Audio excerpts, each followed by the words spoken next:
Guys, welcome back to my channel. So dito na naman kami sa another viewing house. Nandiyan po yung agent. Last time kasi yung anak niya. So ngayon guys, waiting muna kami ngayon kasi yung may-ari ng nakateto, may nais muna siya saglit.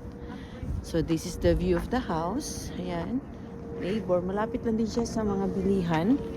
Then, hindi siya masyadong malayo sa dati ng tinirhan. So accessible na po sa kanila. Pero bago ka pala makabili ng bahay dito, ang dami mo muna pwedeng pagdadaanan. So, yung price pala nilagay doon, starting lang pala yun. So, dito pala ang style is pataasan. So, kung bidding-bidding ba, kung sino yung mataas ang price, siya yung pipili ng may-ari. Ganun pala dito. Tapos, i-inspectionin pa yan sa loob. So, pakinggan natin kung ano yung sinabi ng agent. So, ito na lang guys. Siya na lang ang pakinggan natin siya. Siya kasi ang mas nakakaalam dito. So, every county pala iba-ibang style. Oh my God. Kaloka.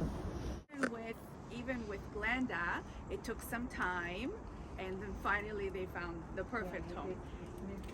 Exactly. So this price range is a little difficult because it's a price bracket that there's a lot of buyers for. Even though we're in a slower market, this price bracket it's challenging because it's more affordable for more people. So it's not so for example, the other one that we had booked for today, they got 2 offers already, and one of them overbid. So they offered more than the asking price. This house, for example, the listing price is $688, but they have an offer date. So that means the offer date is February 23rd. What that means is on the 23rd, anybody that is interested in this property, they want them to send offers, and the best offer they will choose. Oh. Yeah. So that means that they're looking to get more. I still picked it because it's $688 and you qualify up to $770. So we have room just in case you guys like it. Okay. Okay. It is older. It is a detached. So it's a wonderful price, but it is older inside and needs some work. Yeah, Needs some work. The flooring, carpet, yeah. So I don't know with Ipahuman sa siya, ti. sorry. Ipahuman sa siya, ti. Ipahuman sa siya yung So explanation. the maybe this is not bad, not it's not so bad. Yeah, It's yeah, not yeah. so bad.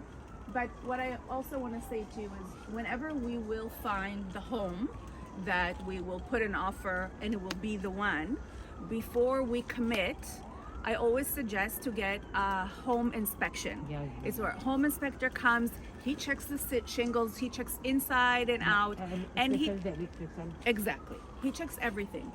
And he gives you an And, idea of and the what you're plumbing. buying. and the Plumbing as best as possible. You know, they come for 2 to 3 hours and they try and check everything. So they run all the water and they make sure that everything looks okay, and whatever doesn't seem to be okay goes on the report. So at least this way, and sometimes like even in Glenda's case, after we had the home inspection and we came up with a few things, a few deficiencies in the house, I got them another $5,000 discount. So depends on what comes up in the home inspection. We can always, this is after we agree on a price. After the home inspection, sometimes I can reduce some more, depending what comes up. Okay. Okay. So we'll take a look. We'll see. You know, it is more dated inside, but if you think it's, I don't know, is your husband a handyman at all? Yeah, I have 3 sons. Are they all handyman? Of course, this one is the Wow, that's good. And my eldest. Tingnan natin yung likod nila. Usually ito, ang laki ng mga space. Malit lang yung bahay, pero meron namang basement. Uy, may aeroplano pala lagi dito, guys. Kita, yung airplane, no? So, maingay din dito. Kundi, airplane, everyday. Nadadaanan ng airplane. So, this is it. Ang laki, pwede ka ito mag-garden. So, dito, malaki ang land nila. Maliit ang bahay, pero may basement usually yan. Ang laki ng space, oh. May ilaw-ilaw na rin. So, pwede ka dito mag-garden, mag-farm. Marami ka na magawa dito. Let's go inside. Let's take a look. Remove shoes, no? Wow! Wow. Simple lang siya. Very simple and elegant. Yan, my frame. Mirror. Wow, ang ganda ng mirror. Hi, very simple and elegant. Nice. Wala, nice po ang yung table. Like the curtain. Kani dun, oh. Kani. Nice pala lagyan ng ganito, no? Ito yung entrance. Hindi ko pa nagawa yung bahay ganito. May cabinet. Wow, wood. Including the table, lahat na to, including na? I think This is a bedroom. there's a 2-bedroom up, one upstairs and one Ooh. here. Downstairs, no bedroom. With combination of pink. Old lang yung CR. Bilhin na lang. Uy, maganda yung sahig niya. Ay, hindi pala akala ko ano. Kahoy pala. Uy, simple. Na-arrange siya. Na-arrange ng maayos. No, mga agent. Pili ka na sino agent mo. Bakit kaya puro electric ang gamit dito? And with oven talaga. Ay, linis. Ang cabinet. Meron na siya microwave oven. So many. Wood ang design niya nga color. Okay naman. Mukhang wala namang ayusin i-repair dito. May wall clock. The light and the ref kasama na. Whirlpool. Hindi ko alam kung hindi pa ito masisira in the kung ilang years na lang. And this is the uy, parang may second floor pala siya. Another room with TV. Wala lang bed. Naka-ano pala dito, no? Naka-mat. Paano ang linis nito?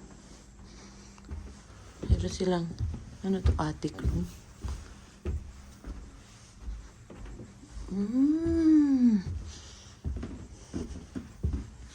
Dito yung room. May bed na. Mataas naman. May cabinet. Ganda rin ang cabinet. Ito meron silang gaytong uso dito yung cabinet eh. Yan yung sa pang-hanger nila oh. Ng mga jacket. Malaki naman pala wide. Yung iba maliit. Wow, another room. So many room. 2 here. Kaso ang hirap naman ito. Hindi ko to feel ganito. Paano kayang linis nito? Tapos ang pagtanggal. Yung floor nila. Yan yung ilaw. I like the ambience. So, separate ang door. Guys, may separate doors.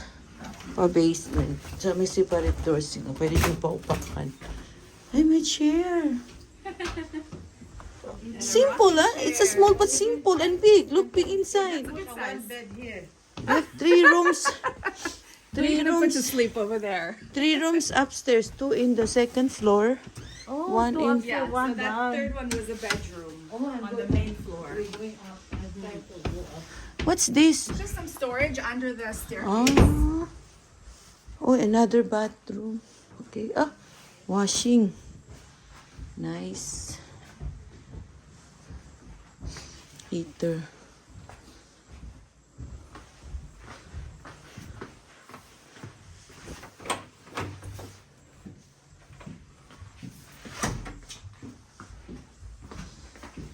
Extra. Kaso washing nasa baba. May sala pa sila. Oh.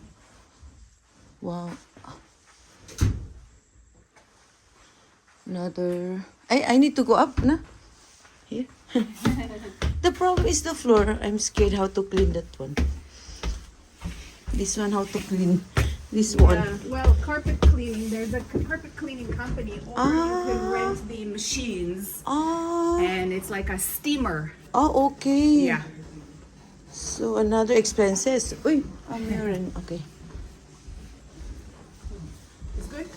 So, this is now, guys. Do you like the house? What do you think?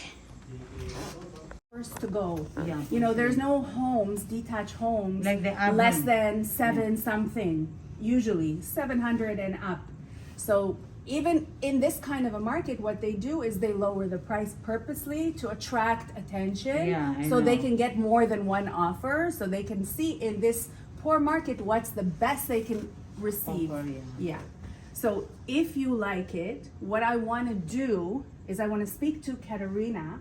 I'm going to send her the listing and I'm going to tell her to start working on it as if we're ready to purchase it, because on the date of the offer date, which is February 23rd, I want to be more prepared and I want to know for sure how much she can qualify you maximum, keeping you comfortable with your monthly payments. Okay. So even at the 770, I showed you the payments, you're Yeah. comfortable with that, yeah?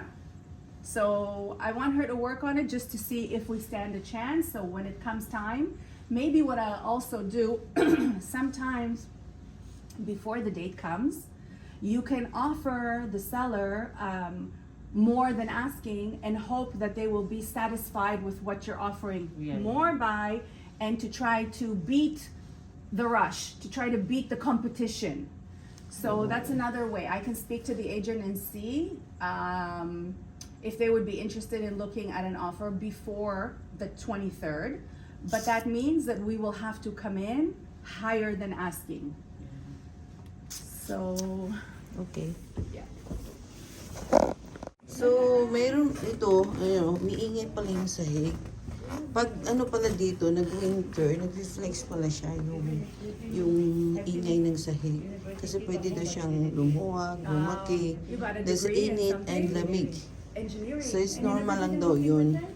Pero pag wala na talaga, umaangat na, kailangan na talagang palitan, tatanggalin tong floor. Yeah. So guys, so alam nyo na ha, ano ang bahay dito sa Canada. Luma pa yan ha, ano na lang kaya yung brand new. So meron na siyang room sa taas, dalawa. Tapos meron sa baba. Then basement yung kanina, pwede siyang gawa ng room. Pwede niyo ipaupa sa iba ang baba. Whew! Grabe. Second hand pa yan. So, work! Hindi ka na ba rin tumigil sa pagtatrabaho nito? Pag bumili ka na bahay and 30 years to pay with interest pa yan. So, good luck na lang sa mga bibili ng bahay guys ha. Yan. Thank you for watching it. Please don't forget to like and subscribe my YouTube channel and share. Bye-bye.